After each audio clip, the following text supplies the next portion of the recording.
امیر حمزہ کے دستے راست نے ایک حسین عورت کی تصویر سرجری کے ماہر کو دی۔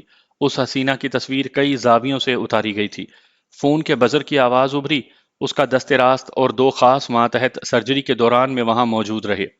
امیر حمزہ نے دوسرے کمرے میں آ کر موبائل فون کو آن کیا۔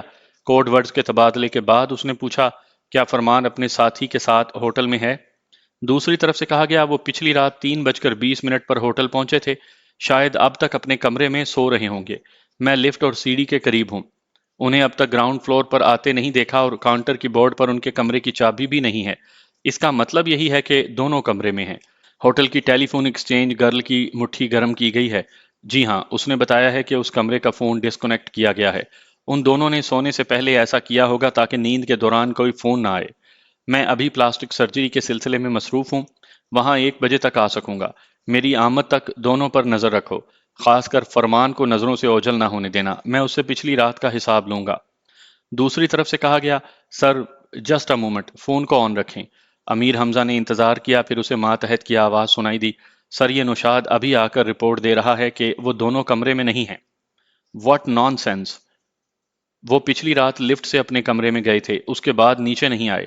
تم لفٹ اور سیڑھیوں کے پاس ہو، پھر وہ اوپری منزل سے کہاں جا سکتے ہیں؟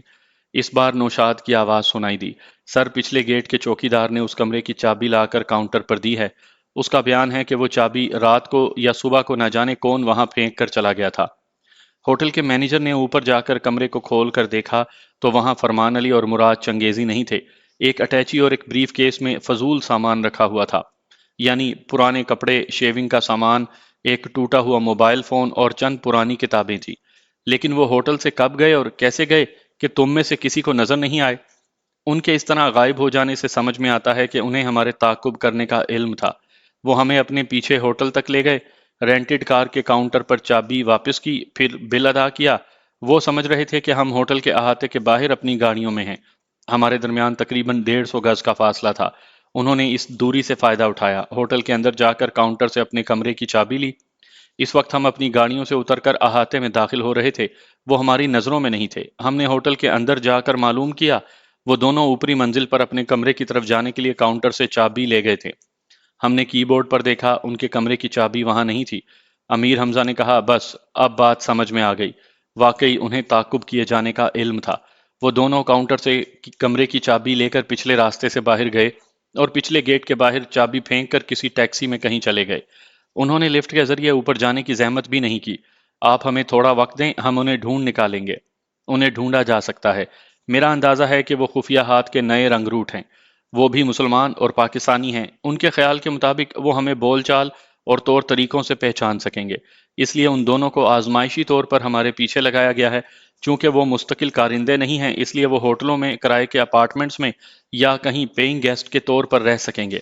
ایسے مقامات پر انہیں بآسانی تلاش کیا جا سکتا ہے۔ انشاءاللہ ہم انہیں گردن سے پکڑ کر لے آئیں گے۔ امیر حمزہ نے فون بند کیا اور دوسرے ماتحتوں سے رابطہ کرنے لگا۔ میں مراد چنگیزی کے ساتھ ناشتے کی میز پر تھا۔ مراد پہلے میری امی کا باڈی گارڈ تھا، اب میرا باڈی گارڈ بھی تھا اور گائیڈ بھی۔ امی نے کہا تھا، اسے ملازم کبھی نہ سمجھنا، بلکہ وہ تمہارا استاد رہے گا۔ جرائم کی دنیا میں تمہیں کانٹوں پر چلنا اور بھڑکتے ہوئے شعلوں سے گزرنا سکھائے گا۔ تم بہت ذہین ہو، لیکن وہ تمہیں ایسی حاضر دماغی سکھائے گا کہ تم 1 سیکنڈ کے 1000ویں حصے میں دشمنوں کی الجھی ہوئی چالوں کو سمجھ کر ان کا توڑ کرنا سیکھ جاؤ گے۔ اور واقعی وہ ایک استاد کی طرح ہمہ وقت مجھے ایک معمولی سی غلطی پر بھی ٹوکتا تھا اور حکم دیتا تھا کہ جو غلطی ہوئی ہے اس کا تجزیہ کرو۔ بے شک تجزیہ کرنے پر میں نے سمجھا کہ پچھلی رات انیلا کے پیچھے اس دشمن کو پہلے گولی مار دیتا تو وہ انیلا پر فائر نہ کرتا۔ گولی ٹیکسی کے کھلے ہوئے دروازے پر لگی، اس طرح وہ بچ گئی، لیکن لفافہ ہاتھ سے گر پڑا جو بعد میں دشمنوں کے ہاتھ لگ گیا۔ بعض اوقات جلد بازی میں، گھبراہٹ میں یا ایکشن کے دوران میں ذہنی الجھنوں میں اتنی سی بات سمجھ میں نہیں آتی کہ پہلے کیا کرنا چاہیے۔ یعنی میں نے پہلے انیلا کے پیچھے دوڑنے والے دشمن کو گولی نہ مار کر غلطی کی تھی۔ بہرحال مراد چنگیزی مختلف انداز میں مجھے بہت کچھ سکھاتا رہا۔ میں نے کہا، یہاں لندن میں امی کا ایک چھوٹا سا بنگلہ ہے، ایک اپارٹمنٹ بھی ہے، ایک کار اور ایک لینڈ کروزر ہے، پھر آپ ہوٹل اور کرائے کے اپارٹمنٹ میں مجھے کیوں لیے پھرتے ہیں؟ شمشیر سنگھ کالیا عرف ڈینجرس مین تمہاری امی کا پرانا دشمن ہے۔ وہ میرے ہاتھوں سے 2 بار بچ کر نکل گیا، تیسری بار تم اسے ٹھکانے لگانے آئے ہو، اور اس بار اس کالیا کا خطرناک باڈی گارڈ بھیما بھی ہے۔ انڈر گراؤنڈ کے مجرم اسے روبوٹ کہتے ہیں۔